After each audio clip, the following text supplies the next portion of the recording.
मेरा नाम सेजल चंद्रा है और मैं बिहार कटिहार से आई हूँ। बहन जी, आप हमारे दर्शकों को बताइए कि यहाँ की जो अयोध्या की प्रशासनिक व्यवस्थाएं कैसी हैं। बहुत बढ़िया है। मुझे तो पर्सनली बहुत अच्छा लगा प्रशासनिक व्यवस्था। मैंने सोचा नहीं था, क्योंकि जैसा कि पता ही है लाखों लाख भक्त रोज आते हैं, तो मैंने सोचा था साफ सफाई की पता नहीं व्यवस्था कैसी होगी, अच्छी होगी नहीं होगी, लेकिन बहुत बढ़िया थी। बहन जी, यहाँ पर तमाम कुछ लोग हैं जो भोजन भंडारे की व्यवस्था कर रहे हैं। संत रामपाल जी महाराज जी ने यहाँ पर जो श्री राम भक्त हैं, जो दर्शनार्थ आए हैं, उनके भोजन भंडारे की व्यवस्था को संभाला हुआ है। उनकी तरफ से सभी को निःशुल्क भोजन प्रदान किया जा रहा है। और उनके बारे में आप क्या कहना चाहेंगे? जैसा कि तो सबको पता है कि लाखों लाख भक्त रोज आते हैं, उसमें तो बहुत गरीब श्रद्धालु भी है जो अफोर्ड नहीं कर पाते हैं। वो तीर्थ पे आते हैं तो कम पैसे लेके आते हैं। उनके लिए संत रामपाल जी ने जो क्या कहते हैं भंडारा और टेंट सिटी आयोजित किया है, वो बहुत सही है। क्योंकि खाना डेली अफोर्ड कर पाना या रहने की व्यवस्था कर पाना, जैसे कि पता ही है होटल का एक दिन का, अगर आप एक दिन स्टे करते हो तो उसका 2000 प्लस ही जाता है बिल, जो गरीब श्रद्धालु नहीं अफोर्ड कर पाएंगे। और खाने का बिल 100 प्लस ही जाता है एक थाली अगर आप लो तो ये तो बहुत बढ़िया है कि फ्री का खाना और रहने के लिए मिल रहा है। और क्या चाहिए। बहन जी, संत रामपाल जी महाराज और भी कुछ सामाजिक सुधार के काम कर रहे हैं, सोशल रिफॉर्मिंग के काम कर रहे हैं, जैसे कि दहेज मुक्त भारत और नशा मुक्त भारत। आप युवा हैं, मैं आपसे जानना चाहता हूं कि ये कितना ज़रूरी है हमारे समाज के लिए और हमारी बहन बेटियों के लिए, उनके परिवारों के लिए कितना ज़्यादा आवश्यक है, और इनसे क्या समस्याएं हैं? समस्या तो बहुत है, नशे से भी और दहेज से भी। लोग नशा करते हैं, इससे हमारा देश भी पिछड़ा होता जा रहा है। नशा पूरी तरह से खत्म होगा तो देश में विकास भी बढ़ेगा, विकसित होगा हमारा देश।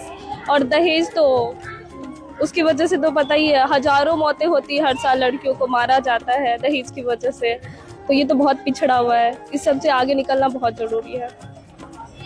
बहन जी, एक बात और बताइए कि अगर हमारा देश नशा मुक्त, दहेज मुक्त हो जाए, प्रेम भाईचारा स्थापित हो, तो इस विषय में आप क्या कहना चाहेंगे? कितना अच्छा रहेगा हमारा देश? हमारा देश तो आगे बढ़ ही रहा है। नशा और दहेज इन दोनों से आगे निकलने के बाद और तरक्कियों को छुएगा हमारा देश। बहन जी, संत रामपाल जी महाराज जी ने, उनका कोई भी शिष्य बिल्कुल भी नशा नहीं करता है। जो पहले करते थे उन्होंने बंद कर दिया। और हम पिछली कवरेज में गए थे तो वहाँ भी हमने देखा कि उनका कोई भी शिष्य दहेज नहीं ले रहा है। दहेज मुक्त उन्होंने विवाह करवाए थे 1000। क्या राय है आपकी? क्या संदेश है संत रामपाल जी महाराज जी के लिए आपका? मैं चाहूंगी वो और लोगों को जोड़े, और जो उनके भक्त है वो और लोगों को जोड़े इसमें, ताकि बाकी लोग भी नशा मुक्त हो सके, दहेज ना ले। इसे हमारे देश के लिए ये बहुत अच्छा रहेगा। आप भी जुड़ेंगे? हाँ, मैं जुड़ना चाहूंगी। Thank you so much. नमस्कार बहन जी, क्या नाम है आपका? मेरा नाम आकृति चंद्रा है। कहाँ से हैं आप? बिहार से। बहन जी, ये सारी बातें जानकर यहाँ की प्रशासनिक व्यवस्था आपको कैसी लगी? बहुत सही थी, सारी चीज़ें, सारी व्यवस्थाएं सही तरीके से की गई थी। और पुलिस वगैरह भी ये बहुत सही थे, हर जगह पे थे, मंदिरों में या फिर सड़क पे, सब जगह बहुत सही किया गया था सब चीज़। योगी जी की व्यवस्थाएं एकदम चाक चौबंद।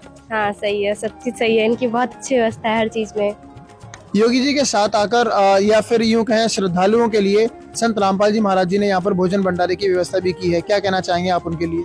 ये बहुत सही हुआ, मतलब बहुत सारे लोगों के लिए बहुत सही है ये व्यवस्था, टेंट की या खाने की, क्योंकि सब लोग अफोर्ड नहीं कर पाते हैं। क्योंकि बहुत सारे गरीब लोग आते हैं, मिडिल क्लास लोग आते हैं, तो उतने पैसे लेके आते नहीं हैं। फिर ज़्यादा फिर हो जाता है पैसा, तो फिर उतना कर भी नहीं पाते वो लोग अपने लिए अफोर्ड। तो खाना वगैरह लंगर में ही खा लेते हैं, वो 3 टाइम का मिलता है, सुबह शाम या रात में, तीनों टाइम खा लेते हैं आराम से। और फिर जितना पैसा जो बचता है इधर उधर वो लोग सारे घूमने में या दान पेटी वगैरह सब में यूज करते हैं वो सही से। बहन जी, संत रामपाल जी महाराज जी ने नशा मुक्त और दहेज मुक्त भारत बनाने का बीड़ा उठाया हुआ है, तो आप उनके बारे में क्या कहना चाहेंगे? तो मैं उनको सपोर्ट करना चाहूँगी, क्योंकि वो बहुत अच्छा काम कर रहे हैं। ये दहेज मुक्त होना बहुत ज़रूरी है और नशा मुक्त होना भी बहुत ज़रूरी है हमारे देश को, तभी हम लोग आगे बढ़ पाएंगे उनसे। बहुत बहुत धन्यवाद बहन जी, आपने अपना बेशकीमती टाइम हमें दिया, इसके लिए आपका बहुत बहुत शुक्रिया। आपका भी थैंक यू सो मच। दोस्तों, अभी हम खड़े हैं अयोध्या धाम रेलवे जंक्शन पर, रेलवे स्टेशन पर, और यहाँ पर हमारे साथ कुछ श्रद्धालु जुड़ चुके हैं जो श्री राम मंदिर दर्शनार्थ आए हुए हैं।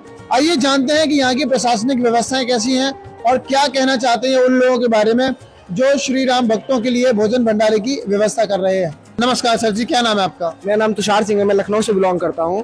सर प्रशासनिक व्यवस्थाएं आपको कैसी लगी? जैसे कि हम लोग लखनऊ से ट्रेन से आए हैं, तो जैसे हम लोग ट्रेन से एंट्री करते हैं अयोध्या में, अयोध्या जैसे पहले भी मैं आया हूँ, कार से पहले आया था, तो पहले के मुताबिक अब के मुताबिक जब से राम मंदिर बना हुआ है, बहुत ज्यादा प्रशासनिक व्यवस्था बहुत ज्यादा सुधर गई है। मतलब जैसे हम लोग इंटर करते हैं यहाँ पे जंक्शन पे, पूरा एकदम मतलब चकाचक एकदम जितना भी है बहुत अच्छा देखने में लगा कि हाँ लग रहा है कि अब पूरी तरीके से अयोध्या जो है सज चुकी है, राम नगरी पूरी तरीके से एकदम सज चुकी है। सर यहाँ पर अयोध्या में जो दर्शन करने के लिए, श्री रामलला के दर्शन करने के लिए जो लोग श्रद्धालु आ रहे हैं पूरे देश और दुनिया से, उनके लिए भोजन भंडारे की व्यवस्था चल रही है। चित्रकूट के अंदर जैसे कि हम गए, वहाँ पर संत रामपाल जी महाराज करके हैं, वो श्रद्धालुओं के लिए भोजन भंडारे की व्यवस्था कर रहे हैं। क्या कहना चाहेंगे आप उन लोगों के लिए जो जैसे कि संत रामपाल जी महाराज हैं, जो भंडारे की व्यवस्था कर रहे हैं, क्या कहना चाहेंगे? ये तो बहुत अच्छी चीज़ है श्रद्धालुओं के लिए, जैसे कि भोजन की व्यवस्था है, जैसे कि दर्शन किया हम लोगों ने, भूख बहुत देर से लग गई, और भंडारा जैसे कि श्रद्धालुओं के लिए हो रहा है, तो हम लोग भी जाके मतलब सबके लिए ये, किसी के लिए अलग से थोड़ी ना कि इनके लिए उनके लिए, सबके लिए तो जाके हम लोग के लिए व्यवस्था है। भूखे हैं वहाँ से जाके खा लिया, फिर उसके बाद दर्शन कर लिया, तो बहुत अच्छी है, बहुत अच्छी व्यवस्था है यहाँ की। क्या ये पुण्य का काम है? बहुत बहुत ज्यादा पुण्य का काम। सर एक काम है, और संत रामपाल जी महाराज जी ने एक बात और निर्णय लिया है कि वो हिंदुस्तान को दहेज मुक्त और नशा मुक्त कर रहे हैं, और उनका कोई भी अनुयायी बिल्कुल भी नशा नहीं करता है जब से उनसे जुड़े हैं। क्या कहना चाहेंगे? उन्होंने करोड़ों युवाओं का नशा छुड़वा दिया, इसके लिए आपकी क्या कहना चाहेंगे? तो वही कहते हैं कि छोटे छोटे से वो करते हैं, कड़ी बनती है, तो वही उनका कहना है कि जब थोड़े थोड़े लोग को जोड़ के वो अपनी राय जो भी चला रहे हैं, नशा मुक्त या कुछ भी चला रहे हैं, तो जितने लोग उन्होंने सुधारा है, अब आगे भी वही कर रहे हैं, तो बहुत अच्छी वो है, बहुत ही ज्यादा अच्छा। नमस्कार सर, आपने बहुत बहुत धन्यवाद आपका, आपने जो अपना टाइम निकाल के दिया। Thank you so much sir.